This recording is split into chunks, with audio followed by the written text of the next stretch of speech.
अवनीश यादव भैया जी छोटू ये गजल लिख रहे 51 मुद्राओं से सम्मानित कर रहे हैं अवनीश यादव भैया जी। आइए 2 लाइनें सुना देते हैं।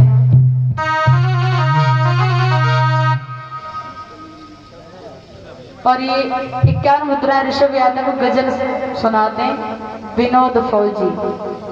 आला में छाप 51 मुद्राएं अंकित यादव।